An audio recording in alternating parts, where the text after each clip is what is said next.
और दोस्तों हम लेकर आ चुके हैं आप लोगों के लिए 20 मिनट में सुबह की 50 ताज़ा और बड़ी खबरें हैं। बताएंगे दोस्तों, इजराइल के ऊपर भड़का साउथ अफ्रीका, बोला हमास में नरसंहार कर रहा है गाज़ा में इजराइल। अब साउथ अफ्रीका ने दोस्तों आपको बता दें इंटरनेशनल कोर्ट में हुंकार भर लिए। आखिरकार क्यों प्रधानमंत्री नरेंद्र मोदी के ऊपर बिखर गए राहुल गांधी, बताया कैसे न्याय दिलाएंगे। क्यों ईवीएम को लेकर दोस्तों फिर से एक बार दिग्गी ने दिया बयान। राम मंदिर वाले मुद्दे पर भी बीजेपी को घेरा। एक बार फिर से शंकराचार्य द हिंदू वेबसाइट पर दोस्तों मोदी सरकार की खोल दी कलई। तमाम मुद्दों पर होगी बात, लेकिन उससे पहले अगर आपने अब तक हमारे चैनल को सब्सक्राइब नहीं किया है जल्दी से कर लीजिए। पास में एक घंटे आएगी, इस कॉल नोटिफिकेशन पे दबाएं ताकि हर वीडियो की अपडेट आप तक पहुंच पाए। दरअसल दोस्तों आपको बता दें चले, इंटरनेशनल कोर्ट में इजराइल ने टेक दिए घुटने। 15 जजों की टीम ने की सुनवाई। दरअसल आपको बता दें चले, इजराइल और हमास की जंग के बीच में अब साउथ अफ्रीका ने इल्ज़ाम लगाया था कि फ़िलहाल नरसंहार कर रहा है। साउथ अफ्रीका इंटरनेशनल कोर्ट पहुंच गया। साउथ अफ्रीका ने कहा कि कैसे गाज़ा में नरसंहार किया जा रहा है ये सब लोग देख रहे हैं। 15 जजों की टीम इस पर सुनवाई कर रही थी। इस दौरान आपको बता दें चले, नेतन्याहू की हवाइयाँ उड़ गई हैं। जाहिर सी बात है दोस्तों, ये सब कुछ जानबूझकर हुआ है, क्योंकि इस वक्त साउथ अफ्रीका ने जो किया ये गाज़ा के लोगों के लिए बहुत ही अच्छा है।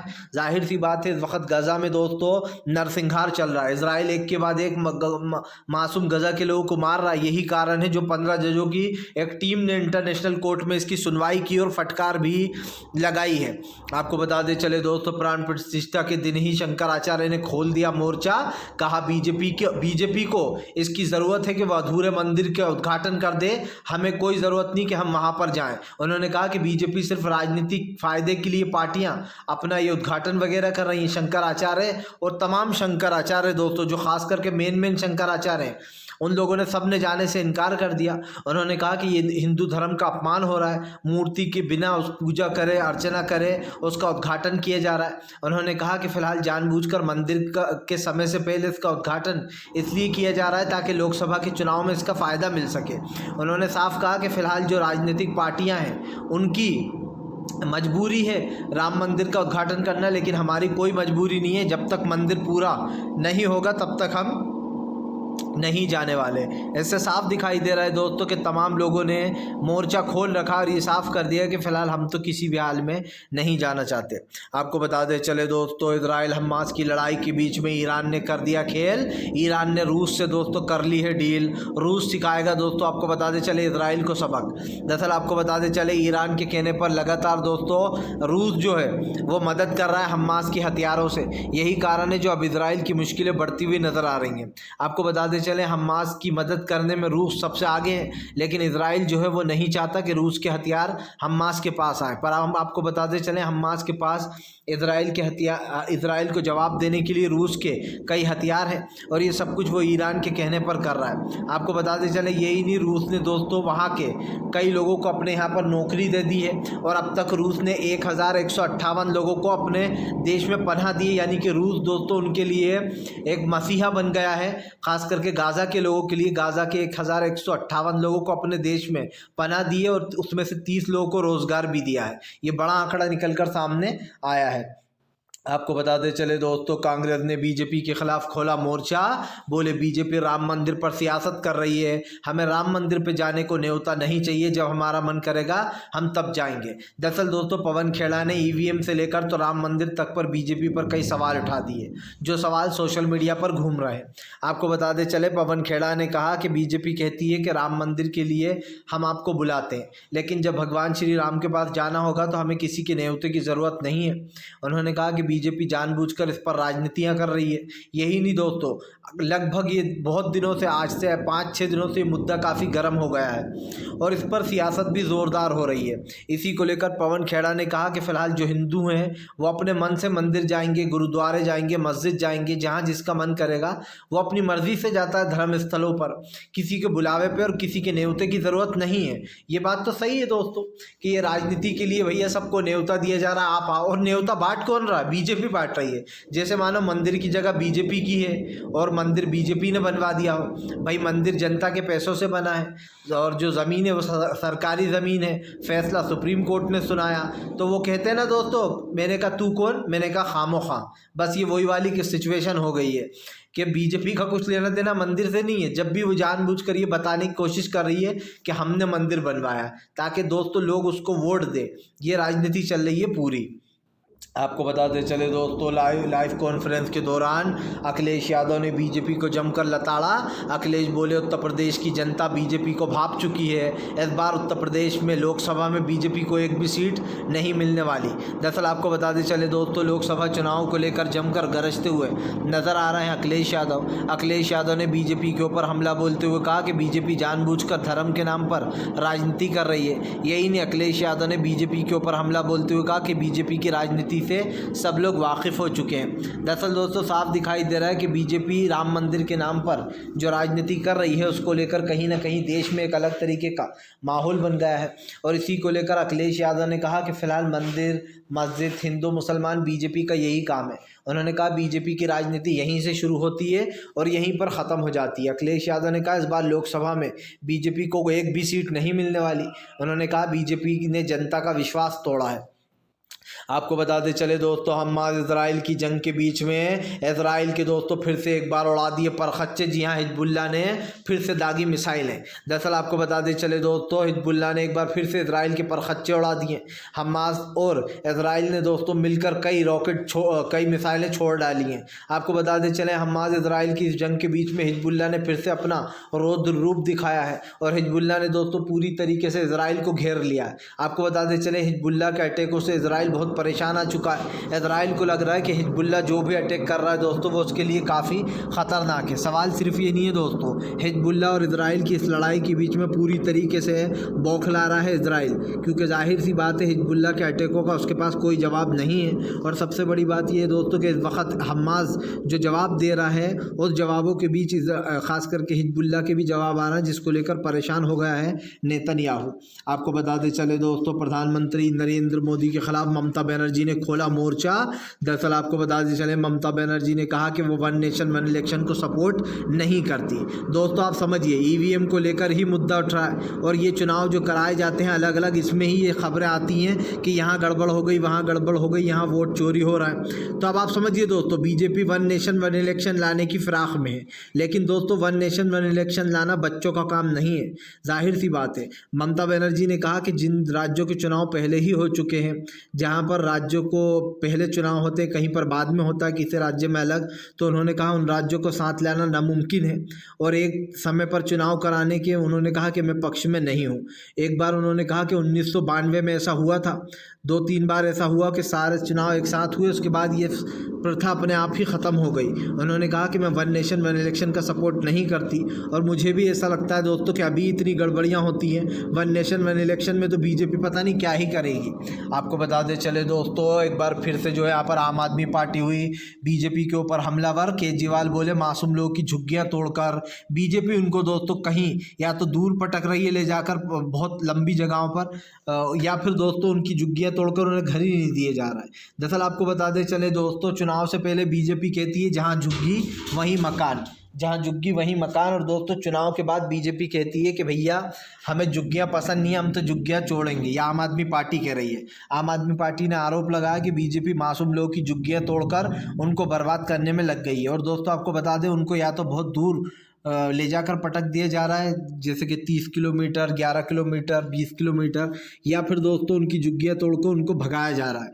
यही कारण है जो आम आदमी पार्टी ने कहा कि चुनाव से पहले बीजेपी के दावे अलग होते हैं और चुनाव ख़त्म होते से ही जो गरीब लोग हैं उनकी झुग्गियाँ तोड़ने में लग जाती है बीजेपी। अब आम आदमी पार्टी ने बीजेपी के खिलाफ फिर से एक बार मोर्चा खोल दिया है। आपको बताते चले दोस्तों, फिलहाल एक बार फिर से जो है यहाँ पर हमास इजराइल की जंग के बीच में हूतीज़ ने कर दिया खेल। हूतीज़ ने दोस्तों बना लिया एक और शिप को अपना निशाना। दरअसल आपको बताते चले हूतीज़ दोस्तों एक के बाद एक शिपों को अपने रडार पर ले रहा है। ख़ास करके इसमें सबसे ज़्यादा शिप दोस्तों इजराइल की हैं। आपको बताते चले इजराइल की शिपों को हूतीज़ ने फिर से एक बार अपने कब्जे में ले लिया। साफ दिखाई दे रहा है कि हूती विद्रोहियों के आगे पूरी तरीके से दोस्तों विफल हो रही है ये सरकार। हूतीज़ ने फिर से एक बार बता दिया कि वो किसी भी कीमत पर दोस्तों छोड़ने वाले नहीं हैं इसराइल को, क्योंकि इसराइल की कई जगहों को फिर से एक बार हूतीज़ ने अपने अंडर में ले लिया। जाहिर सी बात है दोस्तों, हूती विद्रोही साफ कह चुके हैं जब तक गज़ा में नरसंहार नहीं रुकेगा तब तक वो भी अपना ये काम नहीं रोकने वाले। आपको बता दें चले दोस्तों, एक बार फिर से पश्चिम बंगाल में ईडी की रेड, ममता बनर्जी के कई मंत्रियों के घर पर पड़ी ईडी की रेड, तो भड़क गए दोस्तों ममता बनर्जी के दिग्गज नेता कुणाल घोष। दरअसल आपको बताते चले, ममता बनर्जी के बड़े नेता कुणाल घोष ने बीजेपी पर हमला बोल दिया।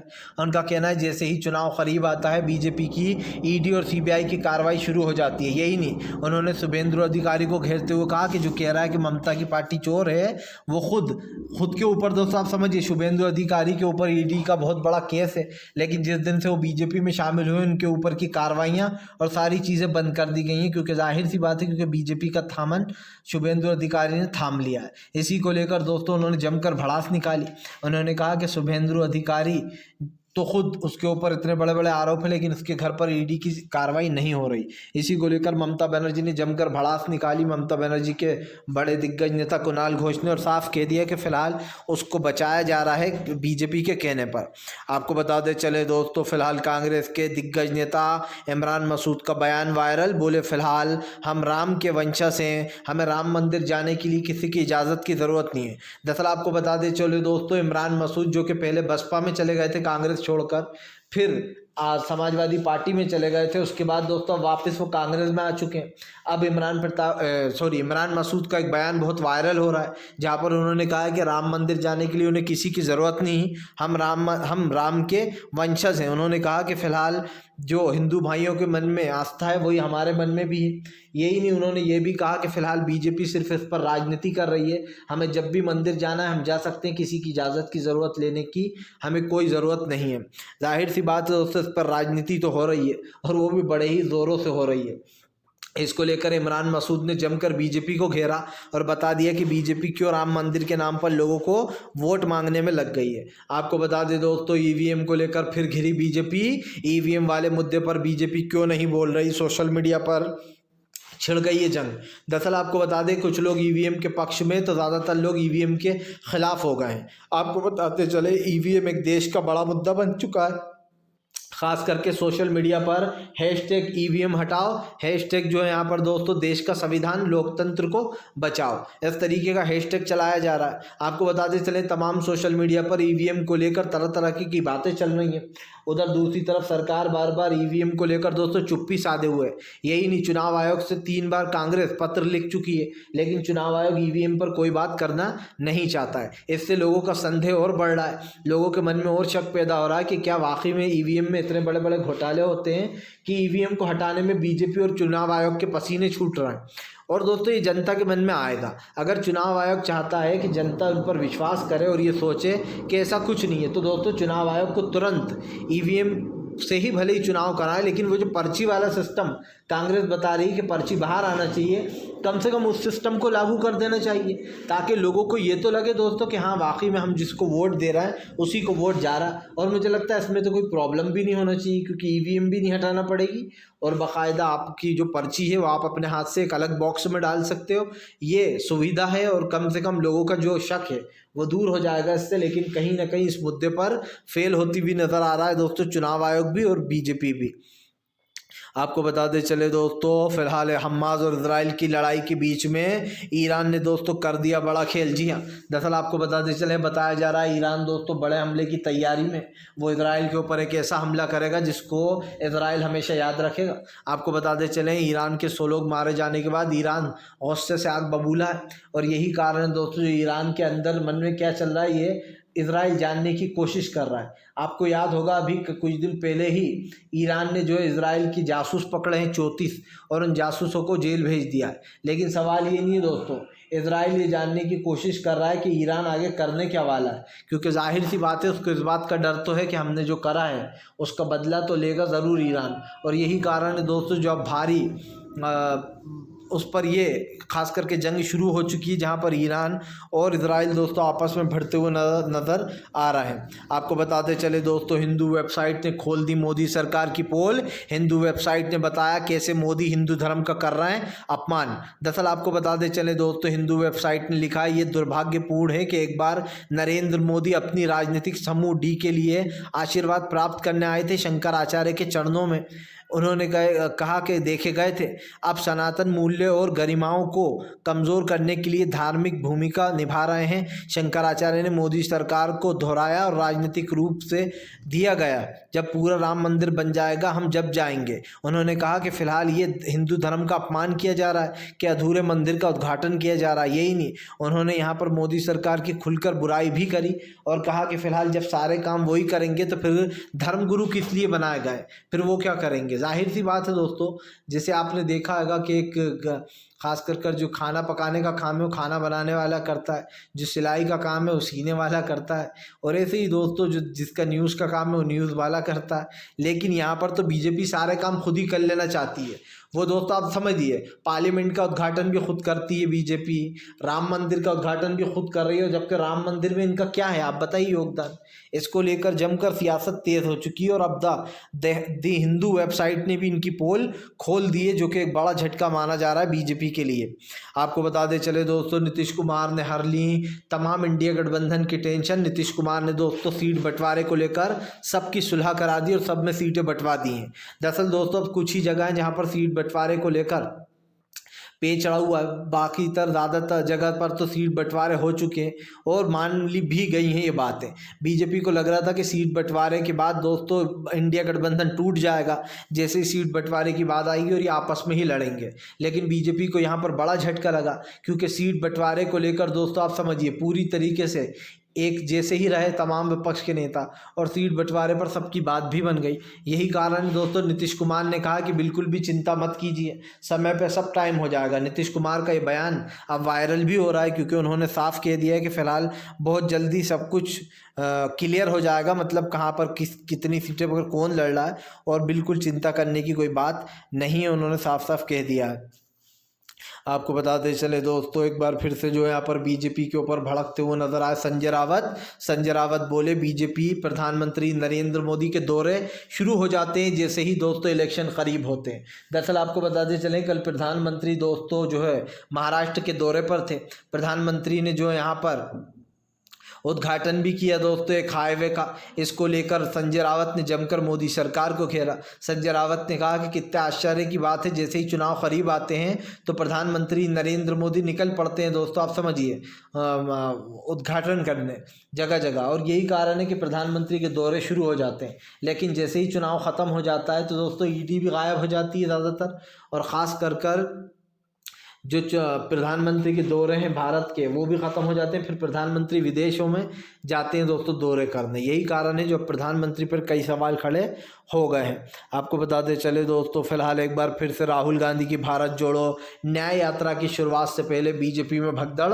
राहुल बोले भारत जोड़ो यात्रा न्याय के लिए, जब तक न्याय जनता को नहीं मिलेगा तब तक मैं लगा रहूँगा। राहुल गांधी ने कहा कि इस देश की राजनीति में बहुत ज़रूरी है कि जनता को उसका हक मिले। आपको बता दें राहुल गांधी की न्याय यात्रा को लेकर दोस्तों कई कयास लगाए जा रहे हैं। राहुल गांधी की भारत जोड़ो यात्रा का सीक्वल भारत जोड़ो न्याय यात्रा है। ऐसे में दोस्तों आपको बताते चले अब भारत जोड़ो न्याय यात्रा को लेकर बीजेपी में टेंशन है, क्योंकि जाहिर सी बात है 2024 के लोकसभा इलेक्शन पर इसका गहरा असर पड़ेगा, और इसको लेकर बीजेपी में टेंशन इसलिए भी है दोस्तों कि बीजेपी नहीं चाहती थी कि ये सब कुछ हो। लेकिन फिलहाल एक चीज़ तो साफ हो चुकी है कि आने वाले समय में राहुल की यात्रा संजीवनी का काम करेगी कांग्रेस को जितवाने में 2024 में। आपको बताते चले दोस्तों, फिलहाल हमास और इजराइल की जंग के बीच में दोस्तों इजराइल को पछाड़ दिया हमास ने अब तक दोस्तों इजराइल के करोड़ों रुपए करवा दिए बर्बाद। उसके बाद भी गाज़ा पट्टे में नहीं आ पाया इजराइल के। दरअसल आपको बताते चले दोस्तों, गाज़ा को कब्जे आने के चक्कर में इजराइल अपनी करोड़ों का या यूँ कहते अरब डॉलरों का नुकसान करा चुका है। अब तक दोस्तों इजराइल कर्जे में डूबता चला जा रहा है और इजराइल के पास कर्जा चुकाने का कोई रास्ता नज़र नहीं आ रहा है। यही कारण है दोस्तों जो कर्जे में डूबे हुए इजराइल को अब पूरी तरीके से हार माननी पड़ रही है। अब ये देखना होगा कि फ़िलहाल आगे क्या होगा, लेकिन एक चीज़ तो साफ़ है कि कर्जा में डूब चुका है इसराइल, और वो हमास के सामने इसलिए भी लड़ नहीं पा रहा दोस्तों क्योंकि हमास सच के साथ है और इसराइल झूठ के साथ है। तो अब कम से हम देखते रहेंगे कि आगे क्या होता है, लेकिन जो भी चीज़ है दोस्तों वो सामने आ ही जाएगी। फिलहाल दोस्तों अगर आपको हमारा वीडियो अच्छा लगे